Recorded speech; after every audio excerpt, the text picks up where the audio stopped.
no CC. Nesse apresentamos uma parte dos comentários sobre o último vestibular da UES 2010/2, sua segunda fase. Então, a princípio, faremos o comentário dessas 3 questões. A ideia é que você dê uma paradinha no carrego do seu vídeo e tente solucioná-las. E a seguir, senhores, mais essas 2, fazendo então um total de 5 questões. Bem, gente, vamos aqui à primeira. Se os números m, p e q são as soluções da equação x ao cubo menos 7x2 mais 14x menos 8 igual a 0. Então, está afirmando que vamos ter que considerar m, p e q as raízes dessa equação. Então, o valor da soma, logaritmo de m na 2, na base 2, logaritmo de p na base 2, mais o logaritmo de q na base 2 é. Então, senhores, ele pede para você determinar a soma desses logaritmos em base 2, que corresponde justamente à soma dos logaritmos das raízes dessa equação. Senhores, uma das maneiras que nós vamos comentar de 2 formas. A primeira delas, você usando equações algébricas ou então equações polinomiais. Para dar uma lembrada, se você tem aqui uma equação polinomial de coeficientes inteiros, a nx a n mais a 1x a n menos 1, etc., até o termo independente a índice 0, igual a 0, necessariamente, se ela admite uma raiz racional p sobre q, o p, numerador, ele é um número inteiro, e o q também é um número inteiro diferente de 0, já que ele é o denominador, né, gente? E eles são primos entre si. Então, se existe essa raiz, o p, retornamos a citar, é o numerador e é o divisor do termo independente. O q, por sua vez, sendo o denominador da razão, ele é o divisor do coeficiente que dá o grau da equação. Bem, senhores, no nosso caso, o nosso p sobre q, né? Nosso p, no caso, é o menos 8, e o nosso q é 1. Senhores, dividindo aqui o menos 1, o menos 8 por 1, chegamos a menos 8. O conjunto dos divisores de 8, senhores, já que essa equação possui todos os seus termos como números inteiros, nós podemos citar que é o mais ou menos 1, mais ou menos 2, mais ou menos 8, mais ou menos 4, até o mais ou menos 8. Dentre esses, senhores, possivelmente nós temos as 3 raízes da equação. Então, para chegarmos a elas, vamos dar também aqui mais um lembrete. Se A é um número real, dizemos que A é raiz ou zero de um polinômio p de x quando o p deste A é zero. Então, senhores, vamos explorar, usando o p desse polinômio, em relação a cada um desses valores. Por exemplo, o p de 1, verificando se o 1 é raiz. Vamos fazer o p de 1, o valor numérico 1, fica 1 ao cubo, menos 7 vezes 1 ao quadrado, mais 14 vezes 1, menos 8. Senhores, calculando essa expressão, nós chegamos a 0. Se isso acontece, nós temos que 1 é raiz. Então, das 3 já determinamos uma. Vamos para outra. Fazendo o p do menos 1. Senhores, da mesma maneira, usando o menos 1 no lugar do x acima, chegamos à expressão menos 30. Senhores, não deu 0. Se não chegamos ao p do valor, no caso, p de 1 deu menos 30, não deu 0, citamos que o menos 1 não é raiz. Vamos ao 2. Senhores, usando o p de 2, novamente 2 ao cubo, menos 7 vezes 2 ao quadrado, mais 14 vezes 2, menos 8. Senhores, calculando o valor dessa expressão, chegamos a 0. Então, daí podemos dizer que 2 é raiz. Chegamos, então, à segunda raiz. Senhores, vamos ao menos 2. O p de menos 2, aplicado novamente acima, chegamos a menos 72. Então, senhores, o 2 não é raiz. O menos 2 Então, uma falhazinha aqui, menos 2 não é raiz. Vamos ao P de 4. 4 positivo. Senhores, fazendo 4 ao cubo, menos 7 vezes 4 ao quadrado, mais 14 vezes 4, menos 8, chegamos a uma expressão valendo 0. Então, senhores, se o P de 4 é 0, é porque 4 é raiz. Ou seja, senhores, encontramos valores correspondentes aos 3, M, P e Q. Mas ele está interessado no logaritmo desse pessoal. Então, o logaritmo de M na 2, o logaritmo de P na 2, logaritmo de Q na 2, respectivamente com os valores 1, 2 e 2. Né, senhores? Ao quadrado, que é o valor de 4. Podemos trabalhar aqui com 2 ao quadrado, para quê? Para a gente explorar aqui uma propriedadezinha de logaritmo. Senhores, lembrete, o logaritmo de A, de 1, numa base A com as devidas condições de existência, é 0. O logaritmo de um número na própria base é 1. E aqui, senhores, nós temos logaritmo de 1 na 2, o logaritmo de 2 na 2 e o logaritmo de uma potência 2 ao quadrado na 2. Senhores, trazendo esse 2 antecipar o log, chegamos então com quem, senhores? Isso valendo o próprio expoente, ou seja, o log de A elevado ao n, o log de A elevado a n na base A equivale ao expoente. Então, senhores, o log de 2 ao quadrado na 2 é 2. Então, senhores, essa expressão fica valendo quem? 0, que é o log de 1 na 2. Log de 2 na 2 é 1. E o log de 2 ao quadrado na 2 é 2. Então, senhores, adicionando os três valores, chegamos a 3. Em termos de opções, é a opção C. Então, gente, é uma das maneiras. Vamos a um outro modo para resolver a mesma questão. A pergunta é a mesma. Então, senhores, vamos explorar aqui uma mais rápida, relações de Girardi. Então, se você tem uma equação de terceiro grau, x3 mais bx2 mais 6x mais d diferente de 0, se essa equação admite m, p e q como raízes, a soma das raízes é o menos b sobre a, nosso caso aqui é o menos 7 sobre 1, que nos fornece 7. A soma dos produtos delas, 2 a 2, é o c sobre a, no caso 14 sobre 1, que é o 14. E o produto entre elas, senhores, a terceira relação de Girardi nessa equação de terceiro grau, é o menos d sobre a, no nosso caso é o menos 8 sobre 1, que é o 8. Senhores, vamos trabalhar com essa dependência, porque ele quer a soma desses logaritmos, e aqui nós temos que o produto de 3 termos equivale a 8. Então, senhores, usando o logaritmo de 2, ou na base 2, melhor dizendo, em ambos os membros dessa afirmação, nós podemos transformar esse logaritmo aqui, ó, em uma soma, porque se você tem o logaritmo de A vezes C na B, podemos usar o log de A na B, mais o log de C na B. Então, senhores, é justamente o que vamos usar nesse logaritmo. Ficamos com log de 2 de M na 2, que é um dos pedidos, da parte, uma parcela do pedido, log de P também, e o log de Q na 2. E aqui, senhores, fatorando 8, é o 2 ao cubo. Aplicando a propriedade que usamos há pouco, trazendo esse 3 antecipar, podemos afirmar, senhores, que a soma dos 3 logaritmos é 3. Opção do problema é a C. Então, senhores, aí uma outra maneira de resolver esse tipo de questão. Senhores, vamos à segunda. Se os dois primeiros termos de uma PG, progressão geométrica, são dados por x1, p ao quadrado menos q ao quadrado, e x2, p menos q ao quadrado, com p maior que q e ambos maiores que 0. Então, a expressão do 11º termo dessa PG será. Bom, senhores, então ele está em busca de um termo de uma PG.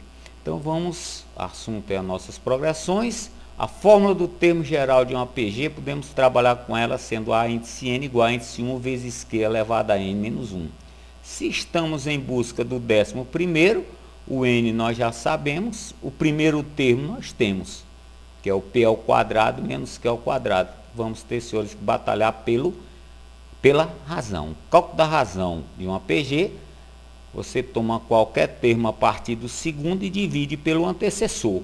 No caso, a índice 2 é o nosso x2, E o nosso A índice 1, primeiro termo, é o P quadrado menos Q ao quadrado. Senhores, vamos dar uma arrumadinha aqui. P menos Q ao quadrado, aplicando a propriedadezinha aqui da potência, desmembrando, né? Fica o produto entre P menos Q. E P ao quadrado menos Q ao quadrado, senhores, é nada mais, nada menos uma das propriedades notáveis, né? É o produto da soma pela diferença entre dois termos. Senhores, podemos aqui fazer o cancelamento desse P menos Q. Podemos então trabalhar com a razão sendo P menos Q sobre P mais Q. Senhores, se temos agora a razão, vamos em busca do pedido do problema. O A índice 11 fica a depender do A índice 1, retornamos aqui a citar, é o P quadrado menos Q ao quadrado, vezes a razão elevada a n menos 1, no caso nosso n é 11, fica 11 menos 1. Senhores, vamos dar uma arrumadinha aqui. Novamente, P quadrado menos Q ao quadrado, produto da soma pela diferença de dois termos. 11 menos 1, 10. Essa fração elevada a 10, subtende numerador a 10, denominador, que é o P mais Q, a 10. Senhores, podemos cancelar esse P mais Q vezes esse P mais Q a 10. Tira um daqui, né? Ou seja, numerador fica como, então, senhores? P menos Q vezes P menos Q a 10, dá P menos Q a 11, sobre P mais Q a 9.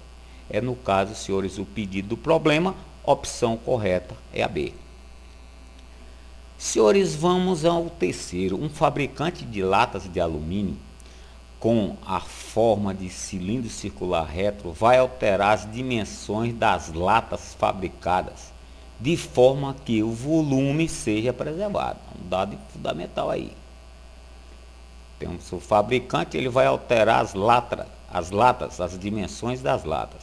Senhores, se a medida do raio da base das novas latas é o dobro da medida dos raios da base das antigas, então a medida da nova altura é. Então, senhores, o pedido do problema é a nova altura da lata. Senhores, temos aqui um problema de geometria espacial no caso de volumes cilíndricos, né, senhores? A fábrica de lata de forma de cilindro circular. Então, vamos fazer o seguinte. Tomamos aqui a lata antiga, a lata velha. Então, nós temos aqui, vamos considerar a sua altura sendo H, o raio sendo R. O volume de um cilindro, senhores, é a área da base, que no caso é o círculo πr ao quadrado, vezes a altura. A nova lata, vamos ter considerações aqui do problema, a altura, que é o pedido, né, do problema. Essa altura vai valer quanto da anterior. Se o raio, vamos trabalhar com ele sendo o dobro do anterior.